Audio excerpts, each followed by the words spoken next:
313 کی تعداد اور نہتے 313 کی تعداد اور نہتے مسلمان حالت روزہ میں اپنے رب کے لیے جانوں کا نذرانہ پیش کرنے کے لیے روانہ ہوئے۔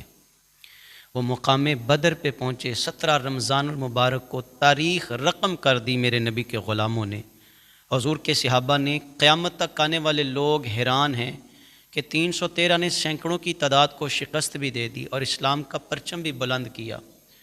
آج تک کفار کے درمیان ہلچل مچی ہوئی ہے۔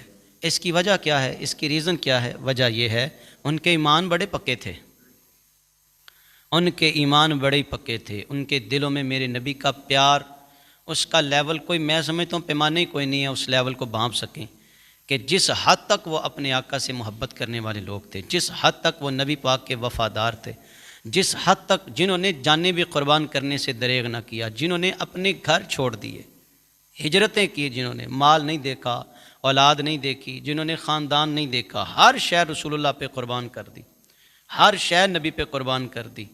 ان لوگوں کی داستانیں قیامت تک کوئی مٹا نہیں سکتا، کوئی نہیں مٹا سکتا ان لوگوں کی داستانیں۔ ہاں، کامیابی حاصل کرنے والے لوگوں کے لیے یہ ایک مشعل راہ ہے کہ ان لوگوں کے نقش قدم پہ چل کے آئیں، ہم اپنی زندگیاں سنواریں، آئیں۔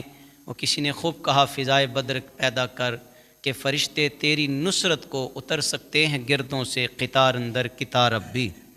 آج بھی مسلمان وہی کلمہ پڑھتے ہیں، قرآن بھی وہی ہے، ایمان بھی وہی ہے، کلمہ بھی وہی ہے، کتاب بھی وہی ہے، احکامات خداوندی بھی وہی ہیں، لیکن آج کیا وجہ ہے؟ مسلمان جگہ جگہ ذلت و رسوائی کا سامنا کیوں کر رہا ہے؟ اس لیے کہ بدر جیسا ہمارے اندر جذبہ نہیں رہا، اس لیے کہ ہمارے اندر وہ جذبہ نہیں جو بدر والوں کا تھا۔ فضائے بدر پیدا کر کہ فرشتے تیری نصرت کو اتر سکتے ہیں گردوں سے، قطار اندر قطار اب بھی۔ فرشتہ تو ایک ہی کافی تھا، لیکن رب نے 5000 فرشتے اتارے۔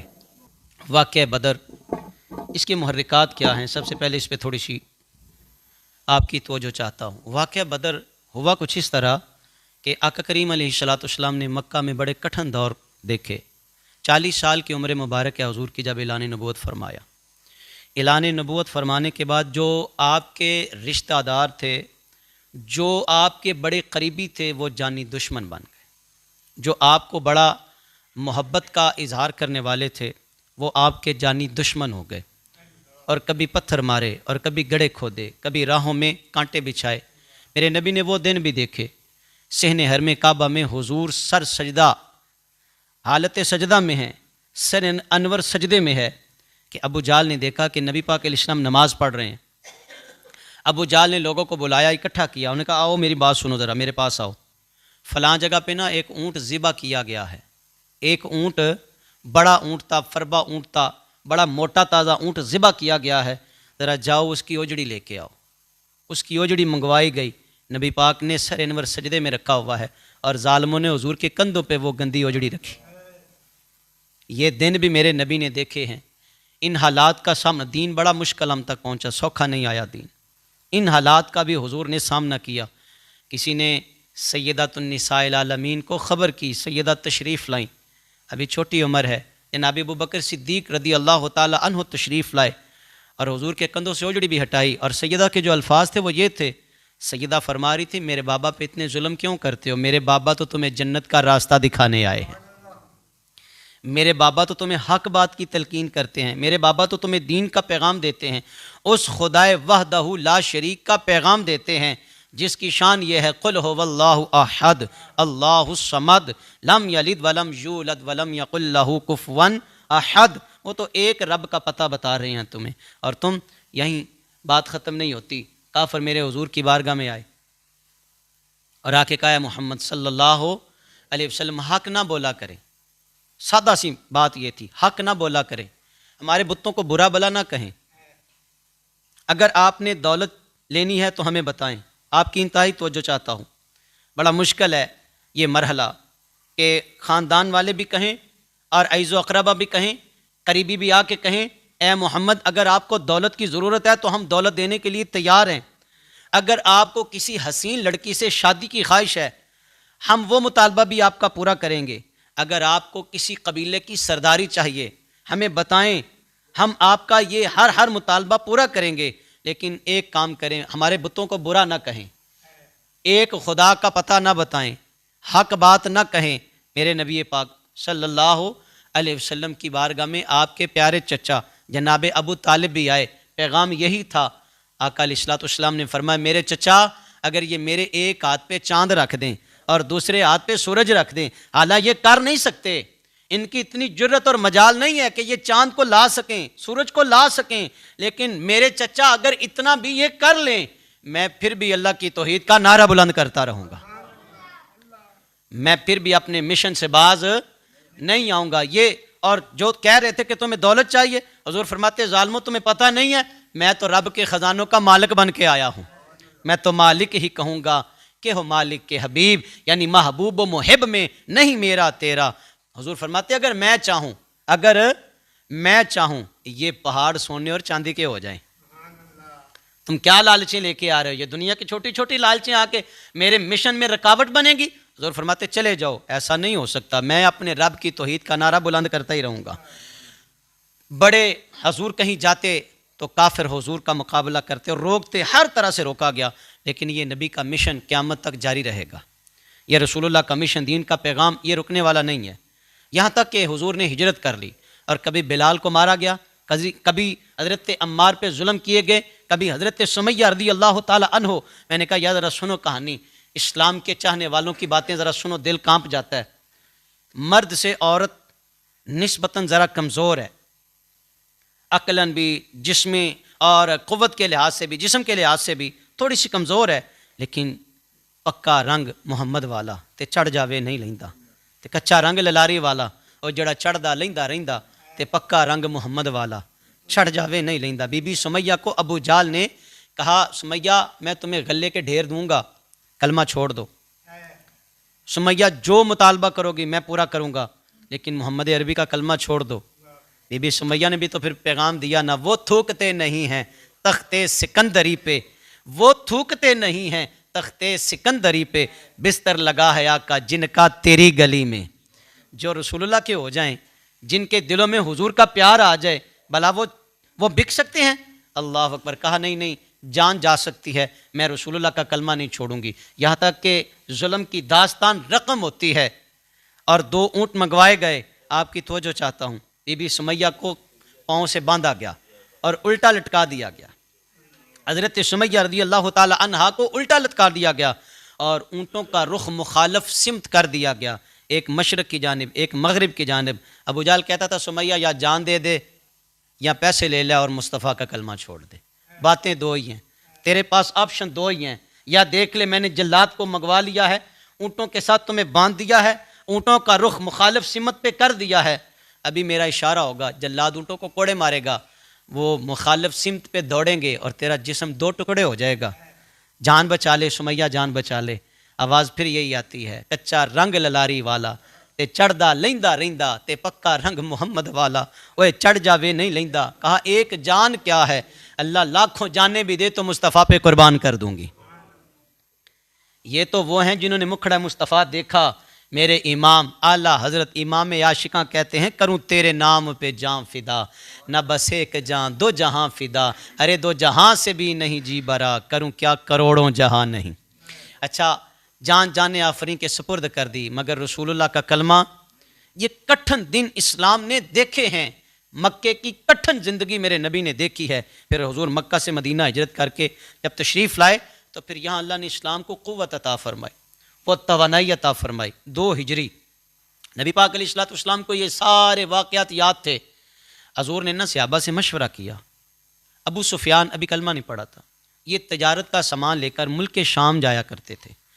آقا علیہ الصلوۃ والسلام نے اپنے غلاموں سے مشاورت کی کہ اس کے تجارتی قافلے کو اگر روکا جائے تو ان کو معاشی طور پر نقصان ہوگا، کافروں کو معاشی طور پر نقصان ہوگا، اور جب ان کی معیشت مٹنے لگے گی، گرنے لگے گی، تو وہ یقیناً مسلمانوں پہ اب ظلم نہیں کریں گے۔ آپ کی بڑی توجہ کا طالب ہوں میں، اللہ کرے میں کچھ باتیں آپ تک پہنچا سکوں، اللہ کرے میں عشق رسول کی چنگاری آپ کے سینوں تک سلگا سکوں۔ مشاورت یہ طے پائی، آقا علیہ السلام نے کچھ صحابہ کو مقرر فرمایا اور وہ ابو سفیان کے قافلے کا تعاقب کرنے کے لیے نکل پڑے کسی نے یہ بات ابو سفیان تک بھی پہنچا دی کہ مسلمانوں کے نبی نے تمہارے تعاقب میں بہت بڑا قافلہ روانہ کر دیا ہے اور وہ تیرا سامان تجارت بھی چھین لیں گے اور تمہیں بھی گرفتار کر لیں گے۔ اس نے زمزم نامی ایک بندہ تھا، زمزم غفاری، اس کو روانہ کیا مکے اپنا دفاع کرنے کے لیے، مکے روانہ کیا، اور اس نے کہا مکے والو تمہارا سامان تجارت میرے پاس بڑی تعداد میں موجود ہے، میں تمہارا مال تجارت لے کے آیا ہوا ہوں اور مسلمانوں کا قافلہ میرے اوپر حملہ کرنے والا ہے، اگر تمہیں اپنا سامان عزیز ہے تو آؤ میری مدد کرو۔ وہ بندہ اتنی تیزی سے گیا نا، اس نے جا کے مکے میں رولا ڈال دیا، شور مچایا، اس نے کہا لوگو سنو، میں ابو سفیان کا قاصد ہوں، میں ابو سفیان کا قاصد بن کے، ابو سفیان نے پیغام بھیجا ہے اگر تمہیں اپنے مال و متاع کی ضرورت ہے، تمہیں اپنی عزتوں کا پاس ہے تو جلدی جلدی آ جاؤ، میری مدد کو پہنچو، وگرنہ مسلمان حملہ کر کے تمہارا سامان تجارت مجھ سے چھین لیں گے۔ ابو جال تک یہ خبر پہنچی، ابو جال نے سارے سرداروں کو اکٹھا کیا اور جناب ڈھول بج گئے، انہوں نے کہا جس گھر سے بھی کوئی مرد ہے وہ مکے نہیں رہنا چاہیے، جلدی کرو، تیاری کرو۔ اتنی سختی کے ساتھ اس نے کہا جو نہیں جا سکتا وہ اپنی طرف سے پیسے دے اور اپنی جگہ پہ کرائے کا بندہ دے، ہم جائیں گے اور معاذ اللہ مسلمانوں کو مٹا دیں گے۔ المختصر تقریباً 1000 کی تعداد میں یہ قافلہ مکے سے روانہ ہوتا ہے، اور حالت کیا تھی؟ حالت یہ تھی کہ اونٹوں کی بڑی تعداد ان کے پاس موجود ہے، سواریاں ان کے پاس بڑی موجود ہیں، اسلحے سے لیس یہ لوگ، اور پھر ایک جانب یہی نہیں، شراب اور کباب کا معاملہ بھی نظر آ رہا تھا، شراب بھی چل رہی تھی، شباب کا منظر بھی لوگوں نے دیکھا، وہ عورتیں دف بجاتی تھیں اور گانے گاتی تھیں اور یہ شراب پیتے تھے اور چل رہے تھے معاذ اللہ اسلام کو مٹانے کے لیے۔ وہ شمع کیا بجھے، تم دیے باد مخالف سے نہ گھبرائے عقاب، یہ تو چلتی ہے تجھے اور بھی اونچا اڑانے کے لیے۔ یہ ان کے حالات تھے، ذرا میرے نبی کے غلاموں کے حالات بھی دیکھیے، ذرا بھانپیے گا۔ ادھر حضور کو بھی خبر آ گئی، حضور کا ارادہ کچھ اور تھا، ارادہ جنگ کا، آپ نہیں جاگ رہے، ارادہ جنگ کا نہیں تھا، ارادہ تھا سامان تجارت کو نقصان پہنچانے کا، لیکن یہ ارادہ بدل گیا، جنگ کی طرف اس نے موڑ لیا۔ اب یہ جنگ کی کیفیت پیدا ہو گئی تھی، حالات بدل گئے تھے۔ میرے نبی پاک علیہ الصلوۃ والسلام نے غلاموں کو جمع کیا اور انصار و مہاجرین کے درمیان کھڑے ہو کے حضور نے فرمایا اب بتاؤ، اب تو جنگ مسلط کر دی گئی ہے، تمہارا کیا خیال ہے؟ تمہارا کیا خیال ہے؟ حضرت ابو بکر عمر کھڑے ہو کے کہتے سونیا جاننا بھی حاضر نے، حضور ہم حاضر ہیں، آپ حکم فرمائیں، یا رسول اللہ حکم فرمائیں، آپ کے اشارے پہ ہمارے ہم خون کی ندیاں بہا دیں گے، ہم حاضر ہیں۔ سرکار نے انصار کی طرف دیکھا، جناب مقداد بھی کھڑے ہوتے ہیں، میرے نبی کے دوسرے غلام بھی کھڑے ہوتے ہیں، اور کیا کہتے ہیں؟ نبی کا حکم ہو تو پھاند جائیں ہم سمندر میں، جہاں کو محو کر دے نعرہ اللہ اکبر سے، جہاں کو محو۔ یا رسول اللہ ہمارا مال بھی حاضر ہے، ہماری جان بھی حاضر ہے، حضور آپ حکم فرمائیں، ہم تو آپ کے ابرو کے اشارے کے منتظر ہیں۔ سونیا تیرے اشارے تے جانا لٹا دیں گے، یا رسول اللہ اشارہ کریں، ہم وہ نہیں ہیں جو منو سلوا کھا کے کہتے تھے موسیٰ آپ جانو آپ کا رب جانو، ہم وہ نہیں ہیں۔ یار کتنی لاڈلی قوم تھی بنی اسرائیل کی، اللہ نے آسمان سے پکا پکایا کھانا نازل کیا، اور منو سلوا کھا کے یہ قوم پتہ کیا کہتی تھی؟ جب احکام جہاد آتے ہیں تو جناب موسیٰ کلیم اللہ کہتے ہیں آؤ نا میرے رب کا حکم آیا، منو سلوا کھانے والو آؤ، رب نے جہاد کے لیے پکارا ہے۔ تو قوم بنی اسرائیل کہتی ہے نہیں جی نہیں، نہیں جی نہیں۔ کسی نے کیا خوب کہا کہ خون دینے والے اور ہوتے ہیں، چوری کھانے والے پڑا وقت گلستان پہ تو خون ہم نے دیا، اب بہار آئی ہے تو کہتے ہیں جا تمہارا کام نہیں، اب بہار آئی ہے تو کہتے ہیں تیرا کام۔ وہ انہوں نے منو سلوا کھا کے کہا اے موسیٰ ہم نہیں لڑنے والے، آپ جانے آپ کا رب جانے۔ تو یہی شاعر نے کیا خوب کہا، جب حضور نے پوچھا یہ تو نہتے تھے، یہ تو نہتے تھے، اور رمضان المبارک کا مہینہ 12 رمضان کو یہ قافلہ روانہ ہوتا ہے، اور بھوکے اور پیاسے کھجور کی گٹھلی کو چوس کے روزہ رکھنے والے اور اسی کو چوس کر افطار کرنے والے، ذرا عشق محمدی میں ڈوب کے سننا یار، میرے نبی کی محبت میں ڈوب کے ذرا سننا۔ نبی کا حکم ہو تو پھاند جائیں ہم سمندر میں، یا رسول اللہ ہم تیار ہیں، سواریوں پہ بیٹھے ہوں، پیچھے زمین ختم ہو جائے آگے سمندر آ جائے، پیچھے زمین ختم ہو جائے آگے سمندر آ جائے تو کیا کریں گے؟ نبی کا حکم ہو تو پھاند جائیں ہم سمندر میں، سونیا سواریاں سمیت سمندر اتریں گے۔ نبی کا حکم ہو تو پھاند جائیں ہم سمندر میں، جہاں کو محو کر دیں نعرہ اللہ اکبر سے۔ یا رسول اللہ ہم حاضر ہیں۔ جب نبی پاک علیہ السلام نے غلاموں کا جذبہ دیکھا تو بدر کی طرف یہ قافلہ روانہ ہوتا ہے، اور قافلے کی حالت کیا تھی؟ تھے ان کے پاس 2 گھوڑے، 6 زریں 8 شمشیریں، مسلمانوں ذرا جاگو یار، جنگ نہ جنگ ہتھیاروں سے نہیں ہوتی، جذبے سے ہوتی ہے۔ یہ بات میں بار بار دہرانے کی کوشش کروں گا اگر کسی کو سمجھ آ جائے۔ جنگ جگرے سے ہوتی ہے، ہتھیاروں سے نہیں ہوتی۔ جنگ حوصلے سے ہوتی ہے۔ تھے ان کے پاس 2 گھوڑے، 6 زریں 8 شمشیریں، بدلنے آئے تھے یہ دنیا بھر کی تقدیریں، نہ تیغ و تیر پہ تکیا، نہ خنجر پر، نہ بھالے پر، بھروسہ تھا تو ایک سادہ سی کالی کملی والے پر۔ حضور آگے آگے چل رہے تھے، غلام پیچھے پیچھے آ رہے تھے، اور وہ جو کافر تھے وہ دکانوں سے باہر آ کے کہتے تھے مسلمانوں دیکھو سامنے ابو جہل ہے، عتبہ شیبہ ولید جیسے پہلوان ہیں، ان کے پاس بڑے ہتھیار ہیں۔ انہوں نے کہا تم ہمیں ہتھیاروں سے ڈرا رہے ہو، دیکھو نا ہمارے پاس آمینہ کا لال ہے۔ اور تم ہمیں ابو جہل سے ڈرا رہے ہو، عتبہ شیبہ ولید سے ڈرا رہے ہو۔ تھے ان کے پاس 2 گھوڑے، سواریاں کتنی؟ 2 گھوڑے، 6 زریں 8 شمشیریں، اور 8 تلواراں دے نال سینکڑوں بندیاں دا مقابلہ ہوندا ہے کوئی؟ بھی بولو یار ذرا، وہ خوش ہو کے سنو نبی دے دیوان، میں جام نہیں مانگ رہا، میں محبوب کے غلاموں کی ادائیں آپ کو بتا رہا ہوں۔ اور بلا 2 سواریوں سے اتنا پینڈا، 80 میل کا فاصلہ مدینے سے بدر، 2 گھوڑے 6 زریں 8 شمشیریں، اور شاعر نے کیا کہا؟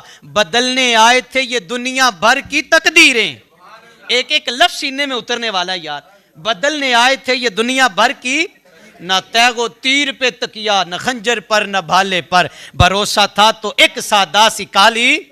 انہیں پتا تھا نبی نے ہاتھ اٹھائے تو چاند کا سینہ بھی چیر جانا ہے۔ انہیں پتا تھا وہ سڑیاں کھجوراؤں گا جاند آئے تے پتھراں نو کلمے پڑھا جاند آئے۔ انہیں پتا تھا حضور کے مقام کو وہ جانتے تھے۔ میں قربان جاؤں، قافلہ بدر کے مقام پہ پہنچا، دونوں ذرا منظر سامنے رکھیں، ایک طرف شراب اور شباب چل رہا ہے اور ایک طرف مصطفیٰ کے دیوانے آ رہے ہیں۔ پڑاؤ ڈالا گیا، جب پڑاؤ ڈالا گیا تو جس جانب آقا کریم علیہ السلام کے غلام رکے نا، کنویں سارے حضور نے حکم دیا کہ بند کر دو، کنویں بند کر دیے گئے۔ کافر بھی ایک جانب پڑاؤ ڈالا گیا، ایک جانب میرے نبی کے غلاموں نے پڑاؤ ڈالا۔ اچھا ہوا کچھ اس طرح کہ جو مسلمانوں کا کنواں تھا نا، ایک ہی کنواں تھا اور اس میں سے بھی پانی کم ہو گیا۔ شیطان نے نا مسلمانوں کے دل میں وسوسہ ڈالا، اور وہ وسوسہ کیا تھا کہ اگر تم سچے ہوتے نا تو تمہارا پانی ختم نہ ہوتا۔ اللہ اکبر، ذرا غور کرنا، میں نے ہلکی سی نا ایک وہ جس کو کہتے ہیں نا کہ تصویر آپ کے سامنے رکھی مکہ کے حالات زندگی حضور کی۔ حضور نے تنکا تنکا کر کے جوڑے تھے، یہ گلستان حضور نے بڑا مشکل بنایا تھا۔ میرے نبی کو ہر ایک کی فکر تھی، ابو بکر و عمر سے لے کر حضرت معاذ اور حضرت معوذ رضی اللہ تعالی عنہم کی حضور کو سب کی فکر تھی۔ آقا علیہ السلام نے نا سر انور سجدے میں رکھا۔ ایک تو اللہ تعالیٰ نے مسلمانوں پہ نیند کا غلبہ طاری کیا، اور دوسرا رب نے رات کو بارش عطا فرمائی، اور بارش نے ماحول کو بدل دیا۔ مسلمان ریتلی زمین کی جانب تھے، جب بارش ہوئی تو یہ ریت بیٹھ گئی اور جو راستہ تھا یہ پکا ہو گیا، اور جو کنواں تھا وہ بھی پانی سے بھر گیا، کنواں بھی پانی سے بھر گیا، اور مسلمانوں کا چلنا پھرنا بھی بڑا آسان ہو گیا۔ اور دوسری جانب جہاں کافروں نے پڑاؤ کیا ہوا تھا وہاں کیچڑ اور جناب ان سے چلنا پھرنا بڑا دشوار اور مشکل ہو گیا۔ اچھا خیر، نبی پاک علیہ السلام دعائیں کر رہے ہیں۔ انہوں نے نا عمیر کو بھیجا، اپنا ایک ایلچی، کافروں نے، ان کا جاؤ ذرا مسلمانوں کے حالات کا جائزہ لے کے آؤ، کتنی تعداد میں ہیں، ان کے پاس سامان کتنا ہے، تلواریں کتنی ہیں، ڈھالیں کتنی ہیں، لوگ کتنے ہیں۔ عمیر آیا تو اس نے نا ایک جائزہ لیا، اور جائزہ کتنا خوبصورت تھا۔ نبی پاک علیہ السلام کے جو غلام تھے وہ صبح کے انتظار میں بے تاب تھے کہ صبح 17 رمضان ہے، صبح جنگ کی ابتدا ہوگی اور ہم نعرہ اللہ اکبر لگاتے ہوئے مصطفیٰ پہ جانیں قربان کریں گے، ہم حضور پہ اپنی جانیں نچھاور کریں گے۔ یہ بے تاب تھے۔ اس نے دیکھا کہ ان کے پاس سامان جنگ بھی کوئی نہیں ہے، تعداد بھی کافروں سے بڑی تھوڑی ہے، سامان جنگ بھی کوئی نہیں ہے، لیکن یہ اس طرح پیچو تاب کھا رہے ہیں کہ جس طرح صبح ہر ایک کافر کو لڑ نہیں جائیں گے، انہیں چین نہیں آئے گا۔ عمیر گیا اور اس نے جا کے کہا کہ تعداد بڑی تھوڑی ہے۔ کہا جنگی اسلحہ کتنا ہے؟ کہا جنگی اسلحہ تو بالکل معمولی سا ہے، تو میں نے تو کسی کے پاس اتنا اسلحہ دیکھا بھی نہیں۔ ابو جال رعونت سے اور تکبر سے چلایا، اس نے کہا ہائے پھر تو ہماری صبح فتح ہو گئی، یہ جو ایلچی ہمیں آ کے بتا رہا ہے اب صبح تو ہم جیت جائیں گے، جنگ کی نوبت ہی نہیں آئے گی۔ یہ جنہوں نے نبی کا کلمہ پڑھا ہے، نیا دین جنہوں نے قبول کیا ہے، ہم اپنے اونٹوں کی پالانوں سے ان کو باندھیں گے اور گھسیٹتے ہوئے واپس مکے لے کے جائیں گے اور کہیں گے یہ شہر تم نے چھوڑا تھا، تم نے نیا دین قبول کر لیا، پرانا دین تم نے چھوڑ دیا، باپ دادا کی باتیں تم نے چھوڑ دی،